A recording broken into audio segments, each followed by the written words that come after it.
আলহামদুলিল্লাহ, আল্লাহ সুবহানাহু ওয়া তাআলার দরবারে শুকরিয়া যে আল্লাহ তাআলা আমাদেরকে ইলম শিখার উদ্দেশ্যে, ইলম শিখার মেহনতের মধ্যে মশগুল হওয়ার জন্য তৌফিক দান করেছেন।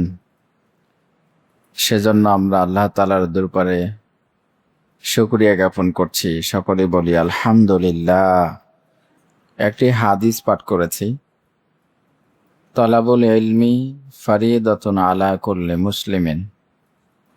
আল্লাহ জাল্লা শানুহু দ্বীনি ইলম শিক্ষা করা সকল মুসলমানের উপর ফরজ করেছেন। এই ফরজটি এমন একটি ফরজ, যেই ফরজটা সবার আগে মানুষের উপরে নামাজ ফরজ হয়, রোজা ফরজ হয়, হজ ফরজ হয়, যাকাত ফরজ হয়, আরও অন্যান্য আমল ফরজ হয়, জিহাদ ফরজ হয় ইত্যাদি। কিন্তু সবার আগে যেই ফরজ, সেই ফরজটি হলো ইলম শিক্ষা করা। কেউ যদি রোজার ইলম শিক্ষা না করে, সে ফরজ রোজা সঠিকভাবে রাখতে পারবে না। নামাজের ইলম শিক্ষা না করে, তাহলে সে ফরজ নামাজসমূহ সঠিকভাবে আদায় করতে পারবে না। যাকাতের ইলম যদি শিক্ষা না করে, যাকাতের সঠিক নিয়ম অনুযায়ী যাকাত আদায় করতে পারবে না। হজের ইলম শিক্ষা না করলে সঠিকভাবে হজ আদায় করতে পারবে না। এভাবে আরও যত অন্যান্য ফরজ আছে, কোনো ফরজ, কোনো ওয়াজিব, কোনো সুন্নতে মুআক্কাদা, সুন্নতে জায়েদা, জায়েজ, যে কোনো আমল যদি করতে হয়, অবশ্যই সেই আমল সম্পর্কে ইলম শিখতে হয়। তা আল্লাহ সুবহানাহু ওয়া তাআলা সকল মুসলমানের জন্য ইলম শিখা ফরজ করেছেন। ইলম শিখার মধ্যে স্তর আছে। ফরজের পরিমাণ কতটুকু, এরপরে ফরজে কিফায়া কতটুকু, সেগুলি বিস্তারিত ব্যাখ্যা আছে। কিন্তু সকল মুসলমানের উপরে ফরজে আইন, যেই পরিমাণ শিখা ফরজে আইন বাধ্যতামূলক, এতটুকু সকলের জন্যই ফরজ। ঈমানের আগে ইলমের কথা বলা হয়েছে। ঈমান তো সবার আগে, আর ঈমানের আগেও ইলম। ঈমান যে আনতে হবে, ঈমানের উপরে যে আসা দরকার, ঈমান গ্রহণ করা দরকার, এই ইলমটুকু না থাকলে ঈমান গ্রহণ করবে কিভাবে? তো সেজন্য ইলমের ভূমিকা, ইলমের গুরুত্ব সবার আগে। আর আল্লাহ তাআলা ইলমকে ফরজ করেছেন। যে হাদিসটি পাঠ করেছি, এই হাদিসের মধ্যে ইলম ফরজ হওয়ার কথাও আসছে, আবার এই যারা ইলম শিখবেন তাদের ফজিলতের কথাও আসছে। ফজিলত কি? তালিবুল ইলমের জন্য সকল জিনিস ইস্তেগফার করেন, এমনকি সাগরের মাছসমূহ তালিবুল ইলমদের জন্য দোয়ায়ে মাগফিরাত করেন। সুবহানাল্লাহি ওয়া বিহামদিহি। ইলমের উপরে কোনো জিনিস আল্লাহ তাআলা পৃথিবীতে রাখেন নাই। ইলমের সাথে মর্তবা। আমল পরে, আগে ইলম। আগে ইলম শিখবে, তারপরে ইলমের ভিত্তিতে আমল করবে। মানুষকে দামি বানায় ইলম, মানুষকে সম্মানিত বানায় ইলম, মানুষকে আল্লাহ পর্যন্ত পৌঁছার ব্যবস্থা ইলমের মাধ্যমে। কোন একজন শায়ের বলেন, তোরা ইলম দর্দি নদনিয়া তামাম, কে কারে তো আজ ইলমে গিরত নিজাম। এলেম তোমাকে দুনিয়া এবং দুনিয়ার সমস্ত কাজকে শৃঙ্খলা করে দিবে। এলেমের মাধ্যমে সবকিছু গোছাবে। চুষামে আজ পায়ে আইলমে বায়াত গোদাখত কেবে আইলমে নাতাওয়া খোদা রাশেনাক্ত। এলেমের জন্য মোমবাতির মতো গলে যেতে হবে, কেন এলেম ব্যতীত মানুষ আল্লাহ তাআলাকে চিনে না। এলেম সবার আগে, সেজন্য এলেমের গুরুত্ব সবচেয়ে বেশি দেওয়া উচিত। এলেম ছাড়া মানুষের জিন্দিগি বেকার, এলেম ছাড়া মানুষের জিন্দিগি বিফল। একটা মানুষের জীবনের শুরু থেকে শেষ পর্যন্ত সব কিছুই এলমের সাথে সম্পর্ক।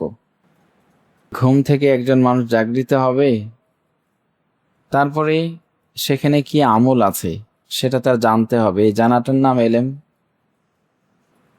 জাগরিত হওয়ার পর সে ওযু ইস্তেঞ্জা করবে, সেটা কিভাবে করতে হবে সেটা তাকে জানতে হবে, এটার নাম এলেম।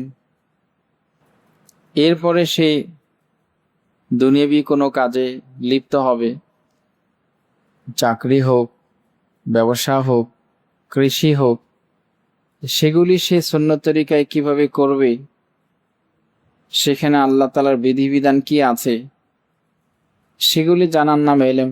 সেগুলি জেনেই সে আমলগুলি শুরু করবে। পিতামাতার সাথে আচরণ, স্ত্রী সন্তানের সাথে আচরণ কিভাবে হবে সেটা জেনে সেই অনুযায়ী আমল করবে, এটার নাম এলেম। নামাজ পড়বে, ফজরের সালাত, তো সেটা জানার নাম এলেম। এশরাক আওয়াবিন চাশত, তাহাজ্জুদ, জোহর আসর মাগরিব এশা, জুমা, জানাজা, ঈদের সালাত, যা কিছু সে আমল করবে সে আমল সম্পর্কে জেনে নেওয়ার নামই হচ্ছে এলেম। একেবারে ছোট থেকে ছোট, বড় থেকে বড়, জীবনের প্রতি মুহূর্তেই মানুষের সকল পদক্ষেপ, সকল কর্মকাণ্ডের সাথে ইলমের সাথে সম্পর্ক। একজন মুসলমান সে ইলম ছাড়া চলতেই পারে না। একজন মুসলমান ইলম ছাড়া তার কোনো মুহূর্ত চলতে পারে না। এই হাদিসের মধ্যে আমভাবে বলা হয়েছে যে ইলম শেখা ফরজ। তো ইলম শেখা কতটুকু ফরজ? ফরজে আইন, যতটুকু পরিমাণ এতটুকু পরিমাণ। সেটা অন্য কোনো এক সময় সেই সীমানার কথা আলোচনা করব, কতটুকু পরিমাণ শিখা ফরজ। যে আমল করা ফরজ সে আমল সম্পর্কে ইলম শিখাটাও ফরজ।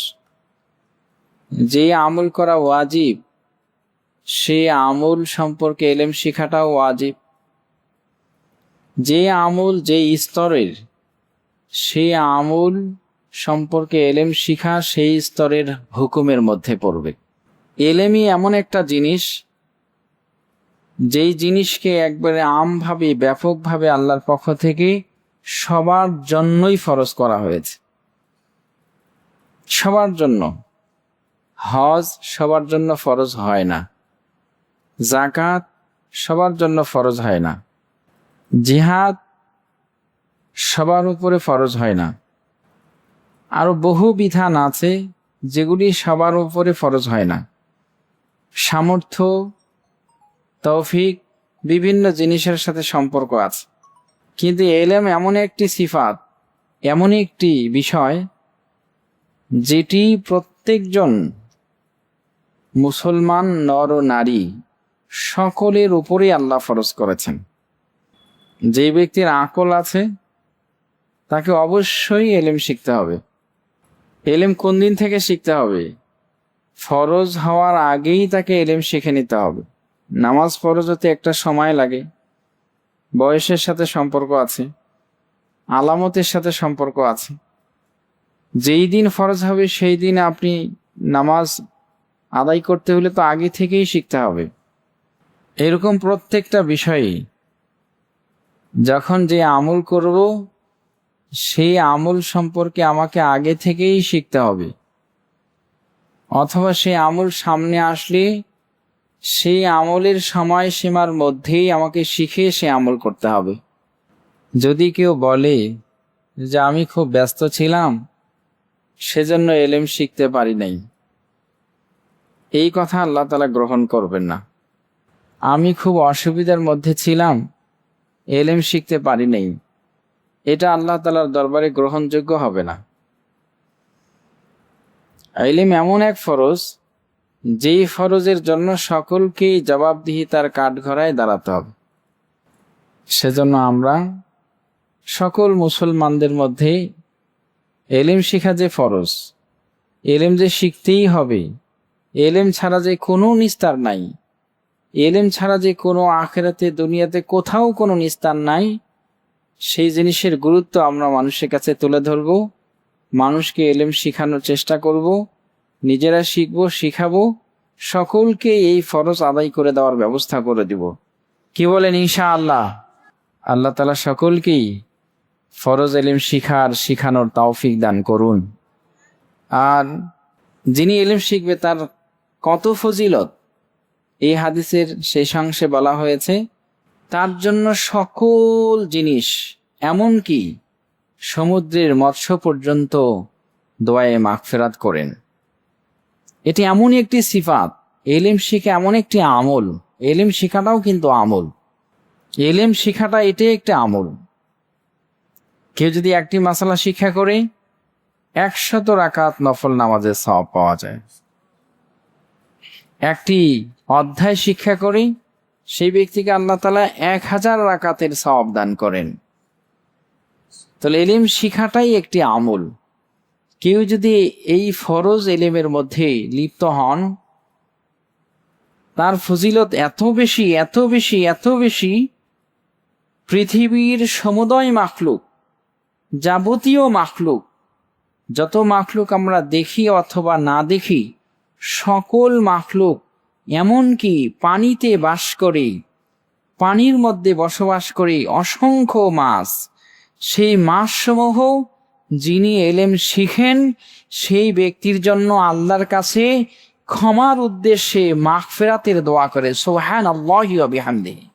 তো আল্লাহ তাআলা আমাদেরকে ফরজ এলেম শিখার পরিবেশে নিয়ে এসেছেন, ফরজ এলেম আমরা শিখতে পাচ্ছি, সেজন্য আমরা খুশি না বেজার? আল্লাহ আমাদের সবাইকে ফরজ এলেম শিখানো এই কাজের মধ্যে শামিল হওয়ার জন্য তৌফিক দান করুন, আল্লাহুম্মা আমিন। সুবহানাল্লাহি ওয়া বিহামদিহি, সুবহানাকাল্লাহুম্মা ওয়া বিহামদিকা, আশহাদু আল্লা ইলাহা ইল্লা আনতা আস্তাগফিরুকা ওয়া আতুবু ইলাইক।